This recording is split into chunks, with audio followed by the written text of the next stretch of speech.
उसे बेहोश देख होते देख आदित्य इतने गुस्से में था कि वह ऋषभ को मार देना चाहता था। लेकिन तभी नितांत भागता हुआ अंदर आया। साथ ही उसके कुछ बॉडीगार्ड्स भी जल्दी जल्दी से अंदर आए और आदित्य को चारों तरफ से कवर करते हुए वहां से ले गए। उनके वहां से निकलते ही पूरी बिल्डिंग धूल में तब्दील हो गई थी। चारों तरफ आग और धुआं धुआं उड़ रहा था। नितांत ने जितने भी घायल बॉडीगार्ड्स थे उन्हें कार में बैठाने को कहा। आदित्य अभी भी अपनी जलती नजरों से उसे ठिकाने को देख रहा था। फिर जब सभी बैठ गए तो नितांत ने आदित्य को देखते हुए कहा, बॉस, अब हमें यहाँ से चलना चाहिए। आपको भी इतनी ज्यादा चोट आई है, हमें जल्द से जल्द हॉस्पिटल जाना होगा। जिस पर आदित्य ने आखिरी बार उस बिल्डिंग को देखा। वह ऊपर से नीचे तक खून से रंगा हुआ था। उसके माथे और कंधे और हाथ से खून निकल रहा था। तभी नैन्सी राजवंश का खूबसूरत और एरोगेंट चेहरा उसकी आंखों के सामने तैर गया।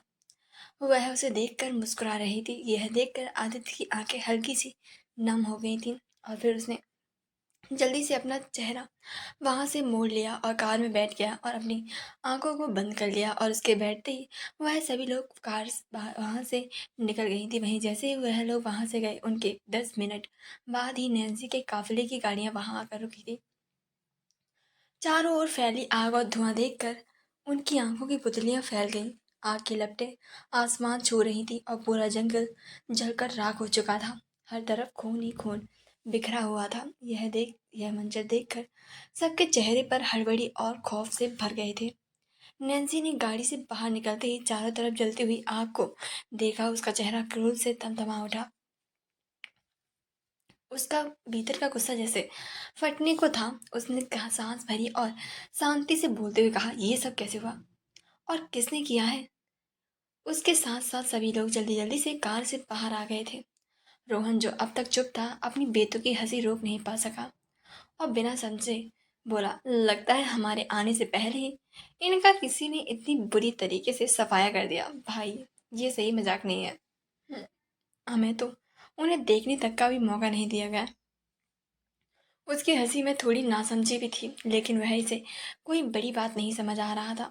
यह देखकर तो युवराज भी खुश हो गया था और उसने अपनी ओर से मजाक करते बोला, वाह, ये तो इतिहास में पहली बार हुआ है जब बॉस ने किसी जंग का ऐलान किया हो और उनके पहुंचने से पहले ही टारगेट का सफाया कर दिया गया हो।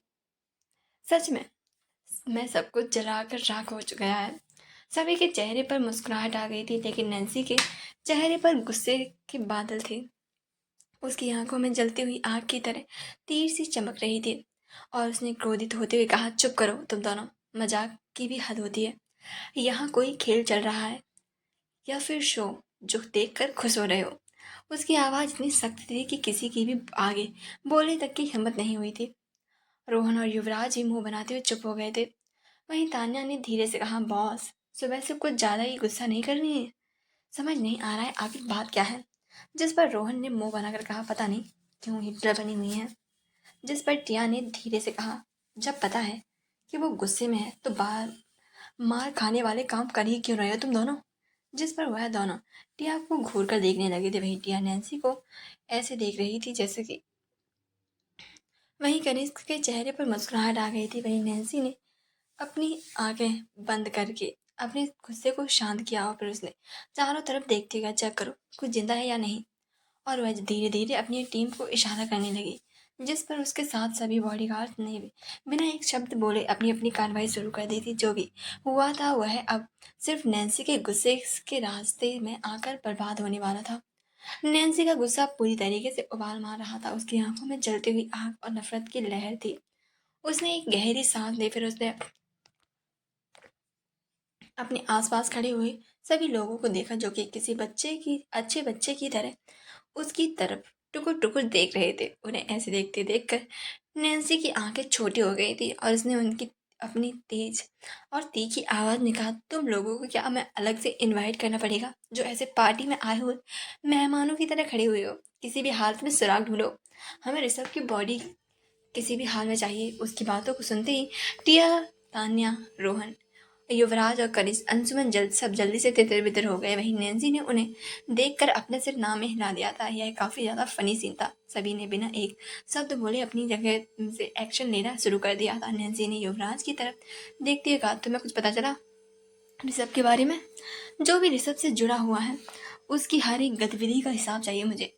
वो क्या चाहता था, किससे मिला था और कौन उसकी कर रहा था या फिर उसकी साइड था, या जिस पर युवराज ने भी सीरियस होकर आंखें मारती हुई कहा, यस बॉस, बस थोड़ा रुकिए। यह नैन्सी देखकर नैन्सी चिढ़ गई थी। रोहन और युवराज ने भी अपने अपने लोग भेजे और सब लोग जगह पर खोजबीन शुरू हो गई थी। नैन्सी ने अपना फ़ोन निकालते हुए कहा, हमारे पास ज़्यादा समय नहीं, जल्दी करो।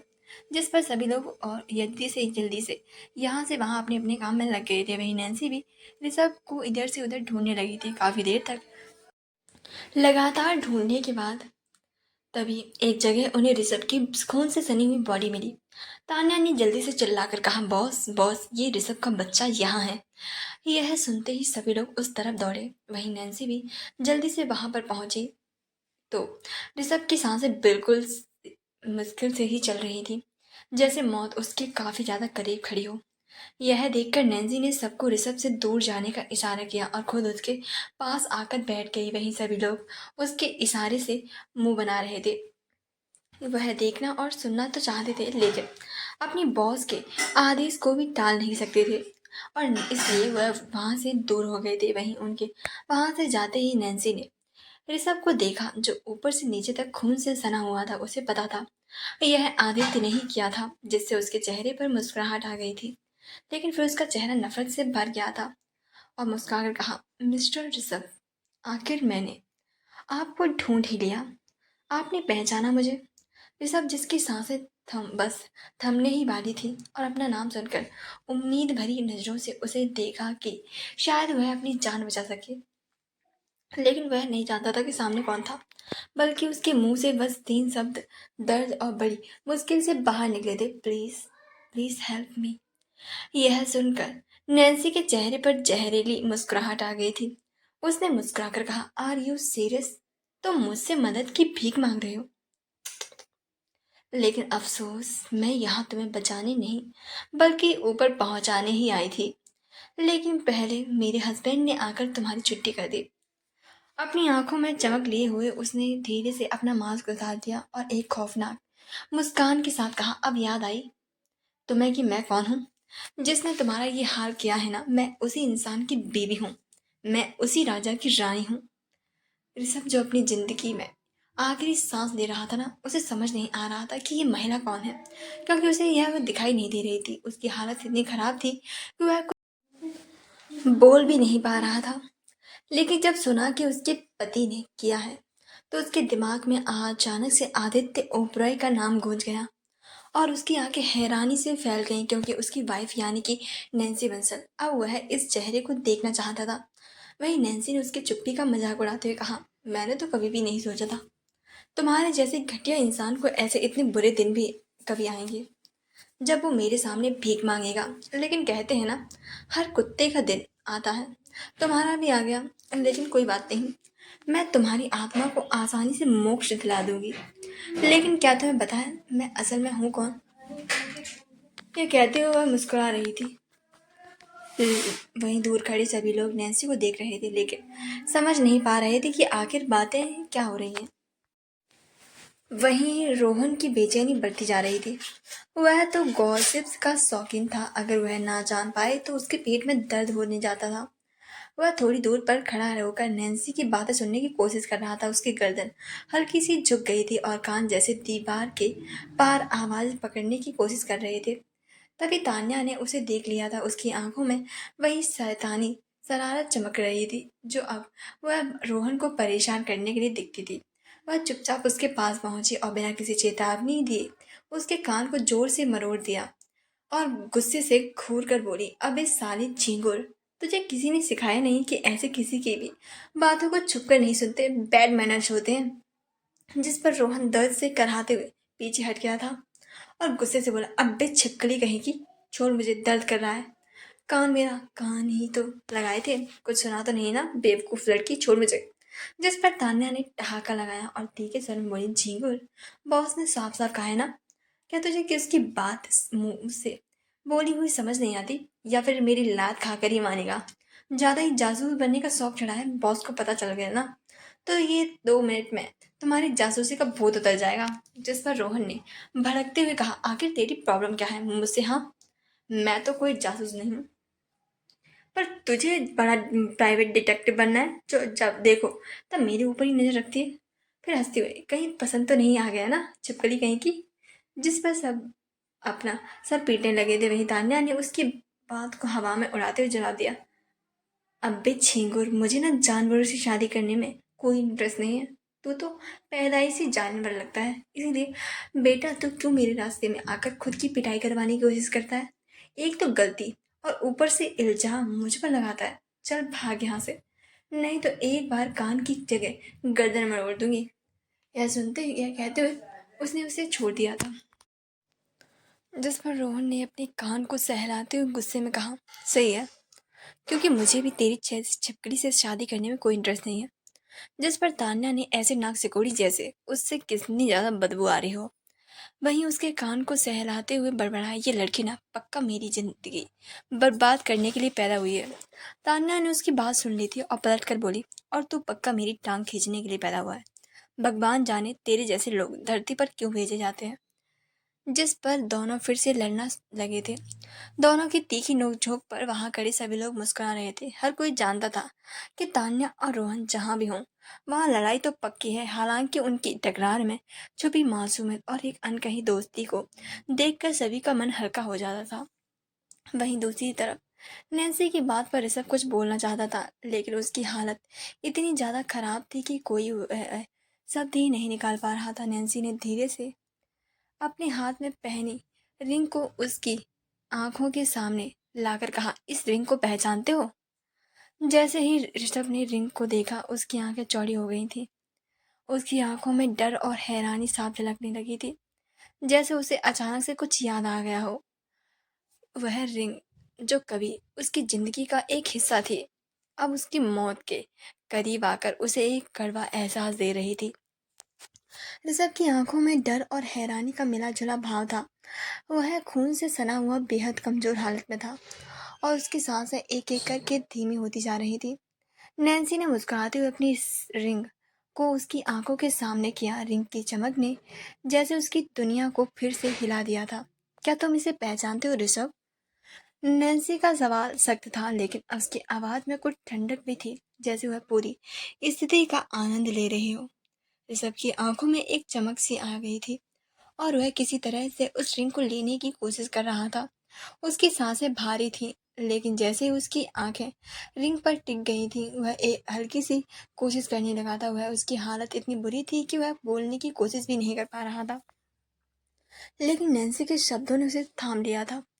तुम मुझे भूल तो नहीं गए ना ऋषभ? नैन्सी की मुस्कान अब और भी तेज हो गई थी, जैसे वह कोई खेल खेल रही हो और ऋषभ के दर्द को आनंद ले रही हो। लेकिन सब कुछ बताने से पहले मैं तुमसे एक सवाल पूछ रही हूँ, क्या तुम पुनर्जन्म पर विश्वास करते हो? ऋषभ की आंखें और भी ज्यादा बड़ी हो गई थी। वह कुछ बोलने की कोशिश करता, लेकिन उसका शरीर अब जवाब नहीं दे रहा था। वह समझ नहीं पा रहा था कि नैन्सी कहाँ से आ गई थी, लेकिन वह इस रिंग को पहचान गया था। वह रिंग उसके लिए एक डरावना संकेत बन चुकी थी, जो उसके अतीत से जुड़ी हुई थी। नैन्सी ने रिंग को थोड़ी देर उसकी आंखों के सामने लहराया, जैसे वह किसी की किस्मत को खुद अपने हाथों में बदल रही हो। उसकी मुस्कान और तीव्र होती जा रही थी। अभी भी याद नहीं आया क्या? नैन्सी की आंखों में आवाज में अब और भी ज्यादा ठंडक थी, जैसे वह ऋषभ को पूरी तरह से अपमानित करने की योजना बना रही हो। ऋषभ जो दर्द से कराहते हुए कुछ कहना चाहता था, लेकिन उसका शरीर बुरी तरह से जख्मी था। केवल हाँ में सिर हिला सका। उसकी आंखों में अब डर की गहरी परत थी। वह उस रिंग को कैसे भूल सकता था? उसके लिए ही तो वह आज तक अपनी जान से खेल रहा था। उसके लिए ही तो वह आदित्य को ढूंढ रहा था। इसके लिए ही तो उसने खुद पर जान देने वाली लड़की नैन्सी राजवंश को धोखा दिया था। यह वही रिंग थी जिसकी वजह से उसकी तबाही की शुरुआत हुई थी, जिसे खाते ही नैन्सी समुद्र में छलांग लगा दी थी। लेकिन उसके पास कोई ताकत नहीं थी, कि वह नैन्सी को यह सब बोल सके। वह बस नैन्सी को सवालिया नज़रों से देख रहा था, जिस पर नैन्सी ने अपनी रिंग को एक बार फिर से अपनी उंगली में घुमाते हुए कहा, चलो ये तो पता है चला कि तुम्हें ये रिंग अच्छे से याद है। हाँ, ये रिंग वही है जिसकी वजह से तुमने मुझे धोखा दिया था। मैं, यानी कि नैन्सी राजवंश। जैसे ही ऋषभ ने ये नाम सुना, उसका शरीर एकदम से डर और बेचैनी से कांप उठा। उसकी आंखों में विश्वास के भाव थे, जैसे कि सामने खड़ी बैठी लड़की उसके साथ कोई मजाक कर रही हो। उसकी आंखों में ऐसे इमोशंस को देखकर नैन्सी को हंसी आ गई और उसने मुस्कुराते कहा, जानती हूँ तुम्हें यकीन नहीं हो रहा है ना? लेकिन यही सच है, इस रिंग ने उस दिन मेरी जान बचाई। मैं तो उस समुद्र में ऑलमोस्ट मर ही गई चुकी थी, लेकिन पता नहीं, जब मेरी आंखें खुली तो मैं इस रिंग के लड़की के शरीर के अंदर थी, यानी कि मैं उस समुद्र में बच गई थी और इस लड़की के शरीर में आ गई थी। लेकिन तुमने मेरी मौत के बाद भी मुझे नहीं छोड़ा ऋषभ। तुमने मुझे फिर से ख़त्म करने की पूरी कोशिश की, लेकिन अब देखो, तुम्हारी हार तय हो चुकी है और जिस कदर तुमने मेरी ज़िंदगी तबाह की थी, अब तुम्हारी पूरी दुनिया टूटने वाली है। उसके शब्दों में गहरी नफरत और एक खतरनाक योजना की झलक थी। ये वही है सुनकर ऋषभ आवाज था, उसे यकीन नहीं हो रहा था। वहीं नैन्सी ऋषभ की तरफ मुड़ी और एक आखिरी बार कहा, मैं ही नैन्सी राजवंश हूँ जिसे तुमने पनाह के नाम पर लास्ट में धोखा दे दिया था। हाँ, वही नैन्सी राजवंश जिसके साथ तुमने प्यार का झूठा नाता किया था, मैं वही हूँ।